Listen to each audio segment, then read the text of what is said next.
Good morning. Standard ninth, subject SST, book name अर्थशास्त्र means economics. पहला ही अध्याय पालमपुर गांव की कहानी। आप विद्यार्थी इस पाठ से पूरी तरह वाकिफ़ है कि हम सभी गाँवों में, भूना भी गांव जैसा है, रहते हैं, तो जो भी क्रियाकलाप गांव के होते हैं उसको आप अच्छी तरह जानते हैं।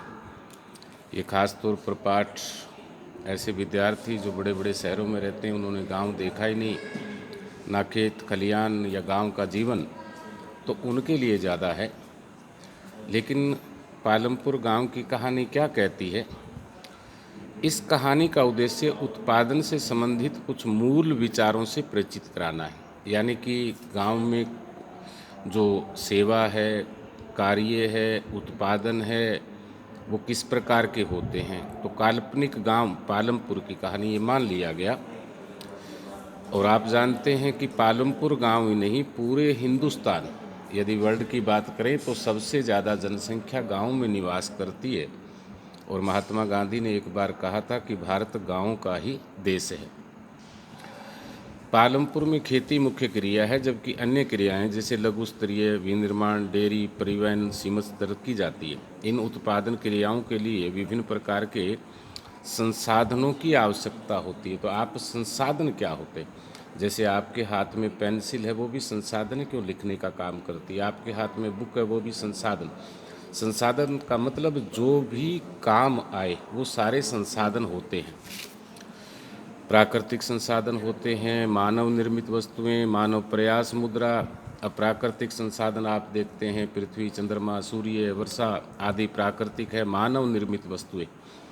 अब ज़मीन प्राकृतिक है, लेकिन मनुष्य या हमारे किसान भाई विभिन्न प्रकार की फसलें उगाते हैं, तो वो मानव निर्मित हो जाता है। और उसके बाद कल कारखानों में उत्पादन होता है, तो मानव में प्रयास करके, मुद्रा का मतलब रुपये पैसा। पालमपुर की कहानी हमें विदित होगा कि गांव में इच्छित वस्तुओं सेवाओं का उत्पादन के लिए विभिन्न संसाधन किस प्रकार से मौजूद होते हैं।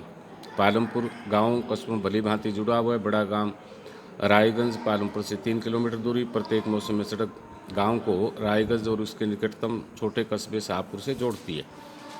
बैलगाड़ियाँ, भैंस बग्घी से अन्य वाहन जैसे मोटरसाइकिल, जीप, ट्रैक्टर और ट्रक तक देखे जा सकते हैं। ये बैलगाड़ियाँ और भैंसा बग्घी अब वर्तमान में मशीनीकरण के कारण शायद सड़कों से, खेतों से, गांवों से गायब होते जा रहे। इनका स्थान अब मशीनों ने ले लिया है।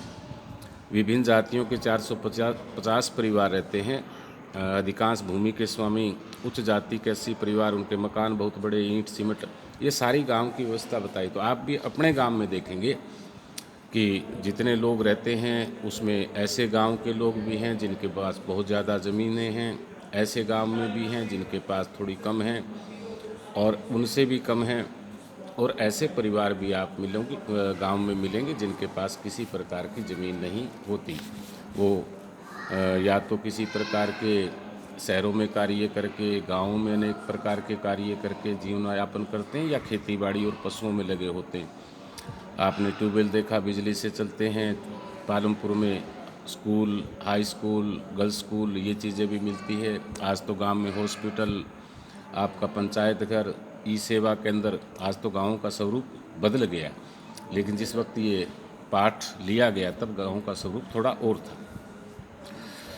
कहते हैं कि भारत में गाँव में खेती उत्पादन की प्रमुख गतिविधि है। यानी कि गाँव का जो मुख्य कार्य है, जिसमें 60% या 50% लोग लगे होते हैं, वो खेती बाड़ी है। इसके अलावा परिवहन, दुकानदारी, आप देखेंगे कि गांव के अंदर दुकानें भी हैं और भी हैं। तो सारी चीज़ें क्या क्या कहते हैं, औजार, मशीन, भवन, कच्चा माल और नगद मुद्रा। आगे चौथी आवश्यकता भी होती है बाजार के लिए। और मोटे तौर पर क्या उसी भूमि से अधिक पैदावार करने का तरीका है। तो आपने देखा कि पुराने ज़माने में खेती बाड़ी, आप अपने दादा दादी, माता पिता से पता करेंगे तो पुराने ज़माने की खेती बाड़ी और आज की खेती बाड़ी टोटल बदल गई है। बहुत सी व्यापारिक कृषि बन गई है। पहले हमारा जो इलाका था, जिस वक्त ये पाठ लिखा गया, ऐसा हो सकता है कि धान या गेहूं की फसल होती नहीं होगी, और आज के समय में ट्यूबवेल और सिंचाई के साधन नहरें आदि से गाँव की दशा और सब कुछ बदल गई है। भूमि उपजाऊ है, उस पर 3 प्रकार की फसलें ली जा सकती है। और हरित क्रांति भी भारत में लाल बहादुर शास्त्री के नारे पे ही स्टार्ट हुई। और कुछ फसलें व्यापार के लिए, खाद्यान्न फसलें जैसे सब्जियां, चारा, अनेक प्रकार की फसलें आज के समय गाँव में, चाहे फूल हैं, अनेक प्रकार की फसलें होती है। पुराने समय की ये कुछ तस्वीरें कि इस प्रकार की खेती, आज खेती का स्वरूप टोटल बदल गया है। पहले श्रम अधिक आवश्यकता पड़ती थी, यानी कि मेहनत की अधिक आवश्यकता पड़ती थी, मानव लोगों की अधिक आवश्यकता पड़ती थी, लेकिन आज के समय में मशीनी युग आ गया है। तो गांव के बारे में आप पूरी तरह जानते, इस पाठ को पूरा पढ़ना है। 1 या 2 इसके पर्सन होंगे जो लिखने व याद करने। Thank you all of you.